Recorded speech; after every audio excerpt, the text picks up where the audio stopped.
every income stream and your total art income and everything. I give you the details for all of those. So you can kind of compare yourself to other people around you in the same band, right? Like a newbie shouldn't be comparing themselves to the average because, or the Exactly. median, right? Because they're at the beginning of their journey. Welcome to the Art Plus Audience podcast. Hello, my lovely friend Shannon. It's so good to have you here.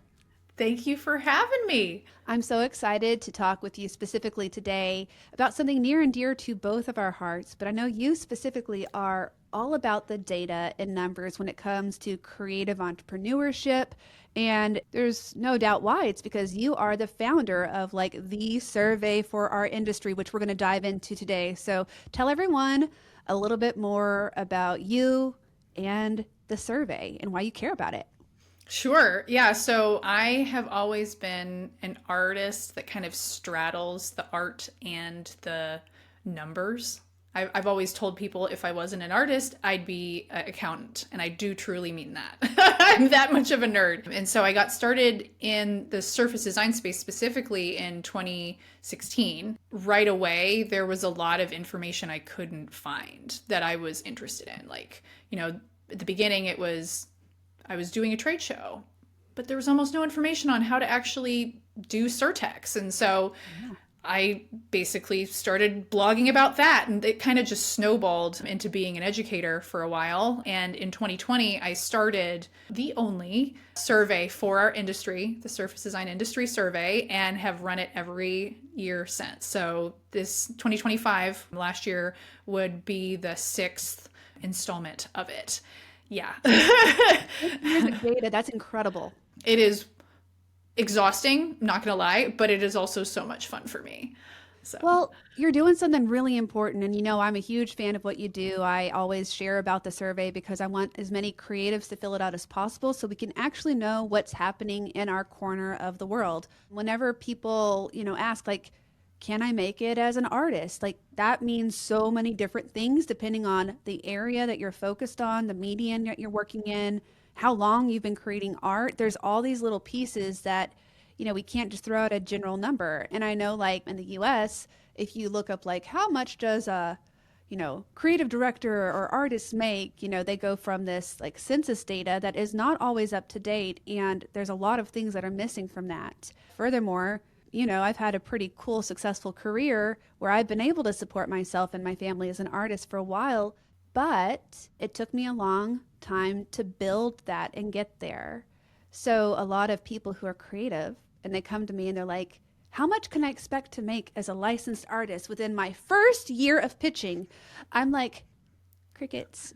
yeah, not much. No, how much? How much? There's so many variables. And plus, like what a lot of actors have, like we don't have a union, we don't have anything that standardizes things and allows us to have specific negotiating power when it comes to what we're getting paid. But short of having a union, what we need is good data because data doesn't lie for the most part, as long as you're doing it like you do, Shannon, which is like ethically and, really trying to get like the full gambit of what's happening today. Which brings me to like the survey itself. You said this is 6 years of doing it. You've probably seen a lot of changes in the results over the past 6 years. Want to chat about that? Sure. Yeah. So the first 2 or 3 years, I was still gaining traction in the industry as, an expert in this, as an educator and everything. And so it started off obviously fairly small. I think the first year we had around 300 participants. And the first couple of years, it only grew to like 400 people. So year 4 is really when things kicked into gear. I think we got over 600 that fourth year, and it's just kind of snowballed since. This survey that is coming out this year, we had 1,290.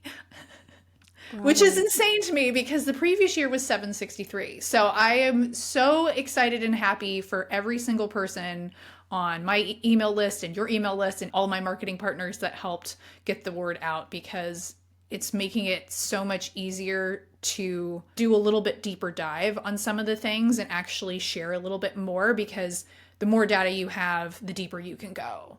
Yeah, so thank you for everyone who's listening who filled out based off of our plentiful emails.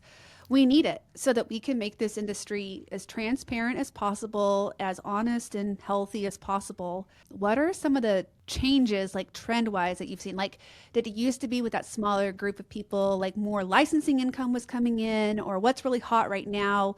What's happening? So I feel like there are some things that are always constant.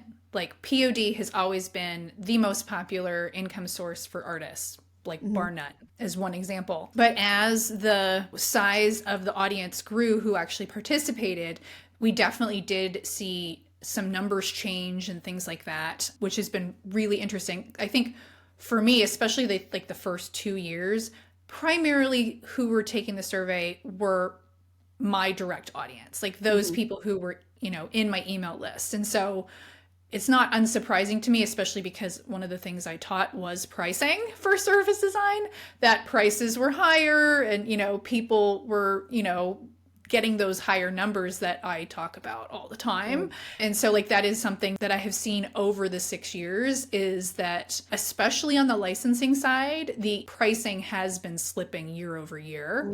And I do think, again, it kind of goes to just how large the participation is getting. I was seeing this trend too. I didn't have a survey, but I've taught for so many years. When we were getting surveys from our students starting our program, the majority of people were part-time, 15, 20 hours a week or less, but majority less than that, with the hours they were able to devote to it, which I love that people are building something slowly and methodically. I actually think that's how people learn to have longevity, right? Is to keep going year after year and slowly and surely grow and not get discouraged and stop.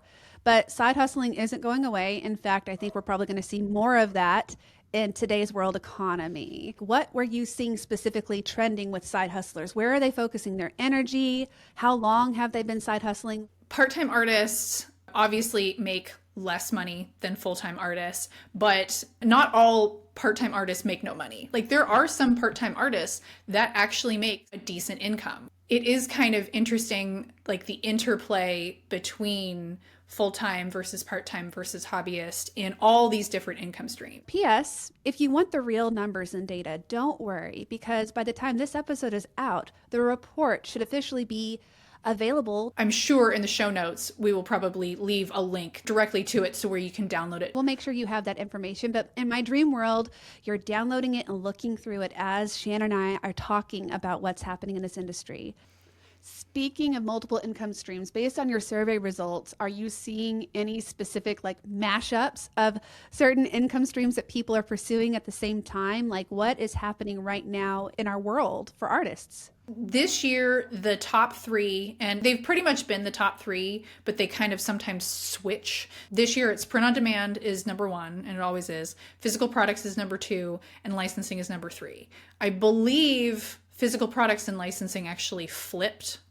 Like last year, I think licensing was number two. So that was kind of an interesting thing. And it definitely tracks with some of the other pieces of data that licensing has, kind of slowed last year, which is not surprising. Probably a lot of you hearing this are like, yeah, I felt it too, right? So it's not surprising that physical products were more popular among artists. It's always hard for me as someone who's an educator and is also in this world, because something you and I know is I like to be honest about my personal experience, knowing it could be different, but I do have the benefit of getting to talk to all these other artists that I'm colleagues with or I've mentored or are first getting in the game. And I think that's what everyone is looking for right now, is the direction of well, if it's not working, what do I need to do next to get better? That makes me just say, how old are the artists are we seeing in terms of years of art creation that are participating in the survey this year?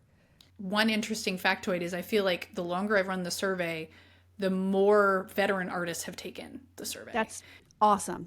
Yeah, which of course is it's more helpful, I feel like, especially to the newbies who get this survey, to kind of see the lens of those who have been in the industry for a long time. Those with 25 years or more of experience was 16.8% this year. Wow, that's amazing. Which I think it increased 2.8% over the previous year. Over 50% of the artists this year were veterans, which I count as 6 years or more. A newbie is 1 to 2 years, intermediate 3 to 5, and then 6 or more, you're a vet.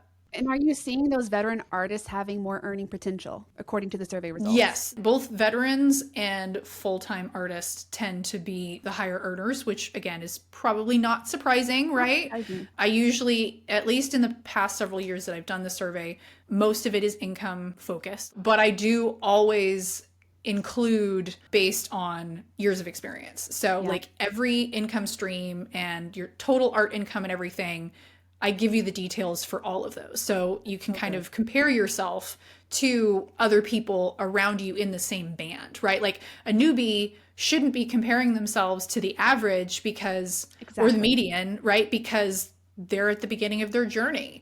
My favorite has always been the little matrix that I do on the gross income page, which has experience on one side and then whether you're a hobbyist, part time, or full time, and then gives the kind of average range for each of those. And we had enough hobbyists this year to give income ranges for most. We didn't have that in 2024. So that So was kind good. of cool. But yeah, you can very easily see that there is a distinct bump in incomes at the 6 year mark. And then if you're a veteran full time artist, it's even a greater income potential.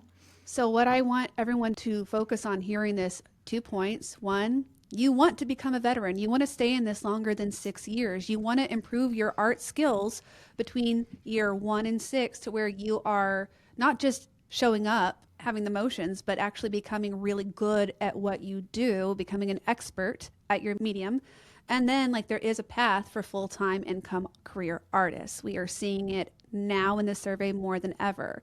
So, to anyone who ever feels discouraged when I say that I think art licensing needs to be probably a part time income stream, it's not to discourage your pursuit of it. I still license my art. But, Shannon, what I'm saying is like it can be unpredictable. Like, okay, my life last year was bananas. I don't need to go into details. I've talked about it on the podcast before. My time could not be spent pitching like I've done in years past. And so if you look at my like new clients from last year, I don't have a lot of new clients. I have a lot of consistent returning work, thankfully. And I guess what I want to say is it can be inconsistent based off of where your life is at. And if you're a solopreneur, like most artists, I imagine are, they're working alone. And so I have the benefit of scaling enough that I have a team that can keep a lot of these income streams going. But for licensed artists, a lot of the times it's you, right? It's you are the life force.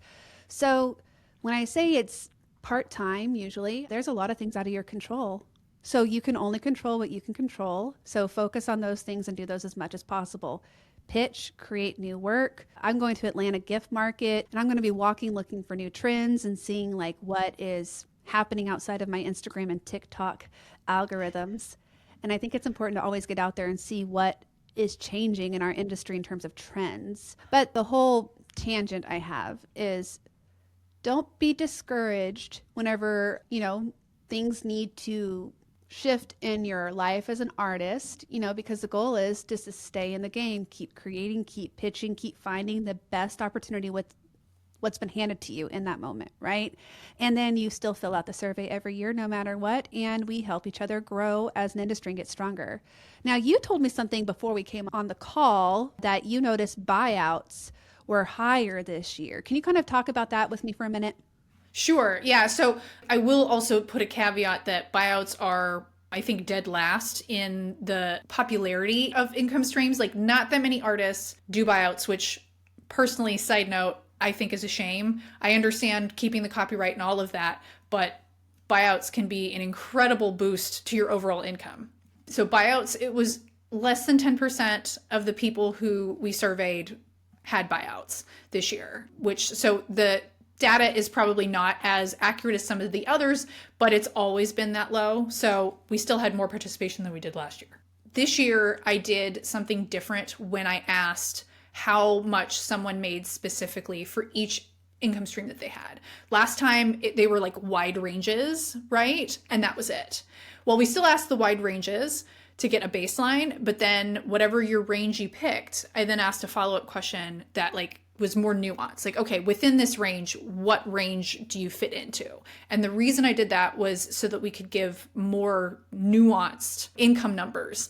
And I was honestly shocked that the median buyout income was $3,000 to $4,000, Good. which was the second highest of all the income streams. The only thing that beat it was graphic design. Everything else was below it. Again, the median, it was 3 to 4,000. Like, that's pretty fantastic. And I was honestly not expecting that. Like, I was expecting it to be with the other ones like licensing and freelance, that they would just be like, oh yeah, $1,000 to $2,000 is the median, right? So that was kind of a cool aha from the data. Do you have like the top 10% on either side, what that number looks like? I'm just curious about that. Like, were there any impressive numbers that you saw? So graphic design saw the largest number of artists who earned over 100K just with that one income stream, like by far. Those who earned with graphic design income, over 6% earned over 100K, which is incredible. Yeah. Teaching is another one that does fairly well, but if I'm being honest, it has been slipping over the years. The last couple of years, it has slowly decreased a little bit. We still saw some decent numbers, but of those who earned more than, I'd say, 50,000, that only accounted for about 7% of those who taught. Yeah. Right. So it's not as lucrative as I feel like we've seen it in past years. And I will tell you, I'm friends with a lot of educators who are not artists, and there is a lack of trust that is bigger than ever. It's not specifically our industry, but I think it's pervasive online with just general, I'm going to teach you how to be a coach who coaches who coaches. That's not who our group is. Our group is typically providing value through instruction, helping people improve their skills. We have people on Skillshare. I have my own, site where I'm teaching up-to-date business practices. But I do think the pool of newer people being found online to maybe like sell programs to, maybe the pool's bigger, but the trust is lower. So you're not seeing as many people, I think, have those sales. But every year I say this, I hope we see more in-person things happening as people start to be like a little disgusted with their little phones. Even though my business is online, I hope more people are going to stores and buying brick and mortar, which means we would see an increase of success with our product-based businesses who are doing, wholesale, people doing pop-ups and selling things, people teaching in person. Like, I think that data always is delayed, right? And so it'll be interesting this time next year to see if we see any shifts towards popularity and success with things that require in person. You know what I'm saying, Shannon? Yeah, no, I totally do. And I think especially, last year was a bit of a train wreck for a lot of the world. A lot of us collectively had a lot to deal with. And so there is that kind of pull to go back to, analog things. Like, I picked up cross-stitching hard last year. I'd been dabbling, for years. I've been doing it since I was a kid, but like, it became a balm for me. The agency that I work with, she also runs a retreat business.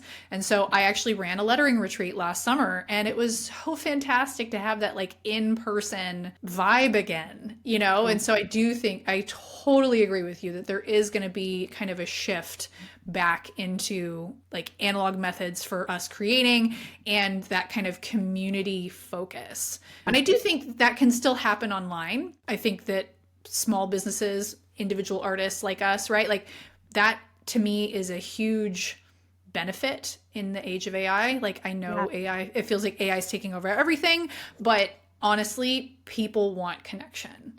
And so if they can see that you're the artist and this is what you created, like, to me, that is such an asset. And P.S., I'm still having a lot of success with all of my online businesses. So I want to make that really clear. We actually were more profitable, even though our gross sales were down, because one of my income streams grew. I have multiple income streams. And so some income streams are more profitable than others at the end of the day, to keep in mind. But we actually ended up being slightly more profitable than the year before, which I was super grateful for. But what I like to tell a lot of people who are interested in teaching, because I still think there's something like, people need to learn art somewhere, whether it's through a YouTube channel that person is monetizing through ads or sponsorship, or, they're doing it on Skillshare or at their local community center. People still need to learn how to be skilled creatives, and it's so much more fun, and you're more likely to show up if you do it with a group of people. So if you're someone who's teaching online, you don't need thousands of students. You actually just need to build relationships with a few people who are perfect for you to serve. And I was analyzing some data myself last night, Shannon, for myself, and the amount of repeat buyers that we have for the past like 4 or 5 years, coming back for every little thing that I can offer. Like that is so valuable. So building those relationships, it's not about set it and forget it. It's a relationship business no matter what. And so if you made a course or a class on Skillshare and it didn't take off, before you throw the baby out with the bathwater, maybe go answer some questions, build your online community. So now we're going to dive into two specific income streams. One I know a lot about, and one I use sometimes. So a lot of people want to learn about print on demand, and I use it for some products in my business at Gingerbread, but I am primarily a manufactured product based business where we are manufacturing and shipping out ourselves. But on occasion, we do woven blankets, which are essentially print on demand. They're woven on demand, and it's the same process. What did you learn this year? Let's start with print on demand because it's so popular. It's the point of entry is so approachable. What did we learn? Yes. Yeah. I mean, it is really the lowest barrier of entry, which is why it's so popular. Like every year we've run the survey, print on demand, always the most popular. Interestingly, it wasn't the bottom this year. Last year, it was absolutely dead last. This year, it's ninth. So, we did see a slight increase in the average income with print on demand. I think it was a couple $100 more than the average last year. The median stayed the same. But Spoonflower is still like, it's the top selling platform that our participants used. And it was also the platform that provided people with the most sales. So it was 82% of those who did print on demand who took the survey said they used Spoonflower. Provided you with the most sales, 61.7% of those who used POD said it was Spoonflower. Just to interject real quick, Spoonflower just announced that they're changing how people can sell on their platform. So I'm very curious. Do you remember how Society6 last year shut it down to where not everyone can have a store? Yes. Last month, although the last 2 months are a blur, they announced that they're going to be like removing users and you're going to have to go through an application process to have a store. Interesting. I have something specific to say about this because Society6 was, I think, third. Yeah, it was the third most popular in 2024. Well, they made all those changes, right? It was ninth this year. It tanked in popularity. And I think a lot of that has to do with the changes that they made. And so I'll be curious to see if that affects how Spoonflower ranks next year. Yeah. I know. I'm super curious myself. We're seeing a lot of changes in our industry. Before we talk about product, this is happening for two reasons. And I don't know, because I haven't gone through the terms right now with Spoonflower, if they're doing anything to say no to AI art on Spoonflower. I don't think there's any barrier right now to prevent someone from uploading an AI generated pattern onto Spoonflower. Is there, Shannon? I'm not fully versed because just like you, I have not been on it myself, but I want to say they at least at one point tried to have like a caption, this was AI kind of thing. Because I remember this was a year or two ago, someone who did an AI pattern won a challenge and everyone went crazy nuts. Like, are you kidding me? And so from that, they got so much backlash that I think they did make some steps, but I honestly don't know exactly what steps they took. Well, on that note, what I imagine is it's really hard to filter that out whenever we don't have people manually approving each person who is like, I guess, a verified user for Spoonflower. What I'm thinking of is from a user perspective, whenever I go on there, it is so hard to find what I want. And I think it's because the volume is so huge and people are great at tagging and they're learning all of these skills. But like sometimes I know there's something out there that's perfect for me, but I'm inundated with things that have the wrong tags. So they show up in search higher or this or that. I imagine they're seeing like they want their user experience to be better from the purchasing side. And so they probably need to curate a little bit. So what does that mean again? Get real good. Be very, very good at what you do. Have a unique point of view. It doesn't have to be dramatically different, but like if you're going to do a pattern with Dalmatian puppies, just do it different than the other ones that are Dalmatian puppies. Make sure it has a different little something, something. I just think that's important to say. Get better, not bitter. That's all. I love that line. Well, and I would also say, like with what happened with Society6 specifically, the volume issue was there too. Like that was one of the things that Society6 at least said that's why they were closing all these shops is the quality of the art also needs to be there. And so, make sure that your skills are decent. You know, you don't want to be putting up patterns that are misaligned and all those kind of things that are just going to get you kicked off really easily. You know, you want to make sure that you got the technical stuff down and you're building your portfolio, and, you know, bit by bit you can get there, you know. No, absolutely. What about products? What did you see? So it was the first year, like we asked about SKU numbers the year before, but we didn't ask about how many sales. And so I was also curious, you know, based on people's income, like how does that, you know, jive with how many sales? And so again, I've never personally been in the physical product space, and so I can't speak to whether this is good, bad, or indifferent, but the median was 50 to 99 and the average was 238, which averages out to be about 20 a month. Again, I was just really curious to see, like, how many sales are people having, you know? And then on the income side, we saw a pretty decent increase in the average. So it was 10,600 this year was the average income, which is 3,200 more than the previous year. That's So like incredible. physical products definitely did increase in the rankings, and the median also increased because last year it was less than 1,000 and it got bumped up to the 1 to 2,000 range, which I thought was great. So That does my heart a lot of good.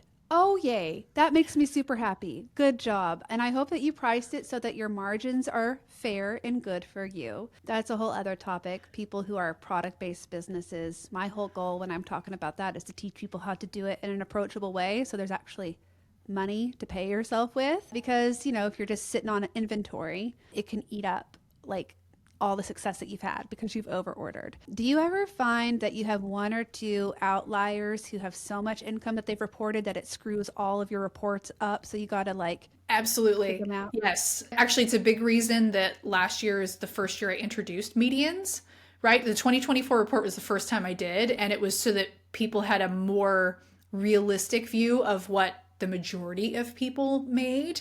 And so that's why, you know, this year again, I'm doing both median and average for everything. There have been actually a couple in this report where I specifically had to call it out. Like there was one new artist who earned, I think maybe it was even $100,000 or $50,000 or something ridiculous on one stream of income. And then everyone else was like, had earned very little. And so they totally skewed the average number for the new artists. And so I do, when things like that happen, I do include kind of a little caveat at the bottom. And I've done that a couple times in this report where it was like, hey, this number is skewed. If you take that outlier out, here's what the average becomes, so that you kind of have a better, better view. Absolutely. Yeah. And I think that's important for you who are listening, even if you're not a data nerd like us. That's why this report is so valuable for our industry. It's because Shannon's looking at it in every way. So we are giving you honest, non-personally skewed data. Because it's one thing, and I can say this from my own experience, you know, when I teach people, I'll have a couple of people who will just be these anomalies. The right out of the gate with my program, someone will just like hit a home run and they'll, you know, their first product will land in, you know, Barnes and Noble, and they'll just be like, it's just crazy, you know, that happens. And of course we want their testimonials and to talk about them. But, you know, we are required as educators to try to give a realistic view of what's possible. So you actually would see on a lot of my sales pages where it says like a lot of these voluntarily given testimonials can represent the very top of the top of people, you know. It would be disingenuous for me to say like, yeah, you know, the graduates of my class all are doing this and this and this.